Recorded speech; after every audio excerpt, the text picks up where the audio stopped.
The story for us, of course, was this week, and the importance of these meetings at the weekend with the United States President cannot be overestimated.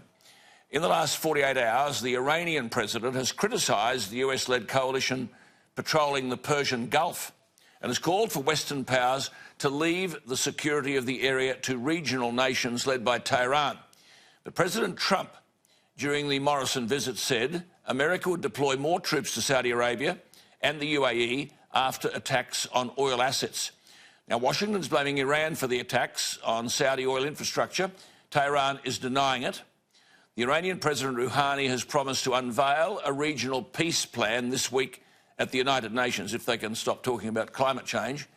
The Yemen's Iranian-backed Houthi rebels claimed responsibility for the attack that knocked out half of Saudi Arabia's total oil production, which is about 6% of the world's supply. We've talked about this before on this program.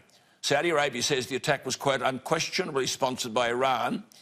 Iran denies it and has said any retaliatory attack, and this is the problem, targeting Iran will result in an all-out war. The Australian Prime Minister has been at the side of the US President in what is the most severe foreign policy crisis to confront Donald Trump. As I've been saying, our interests are substantial. A significant share of our own oil imports come through the Strait of Hormuz. Scott Morrison would have had extraordinary exposure to the Trump administration while all this was going on. At the heart of all of this is the 2015 deal by Barack Obama, when the main European powers called a joint comprehensive plan of action which gave Iran, allegedly, relief from sanctions in exchange for Iran putting limits on its nuclear program. Experts say it was one of the worst deals ever done.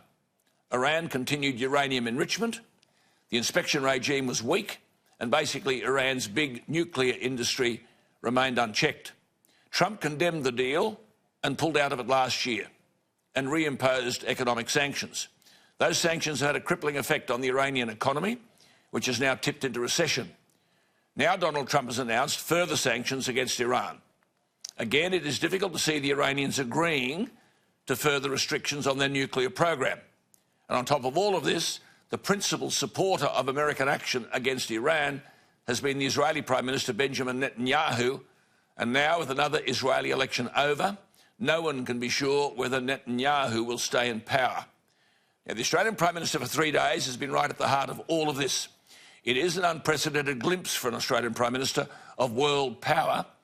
Prime Minister Morrison has to be, as a result, infinitely better informed and far more worldly and in tune with international events than he was when he left. Now, he's got to roll up his sleeves and tackle real problems at home: drought, harvesting water, building coal-fired power stations, providing cheaper electricity, amongst many other challenges.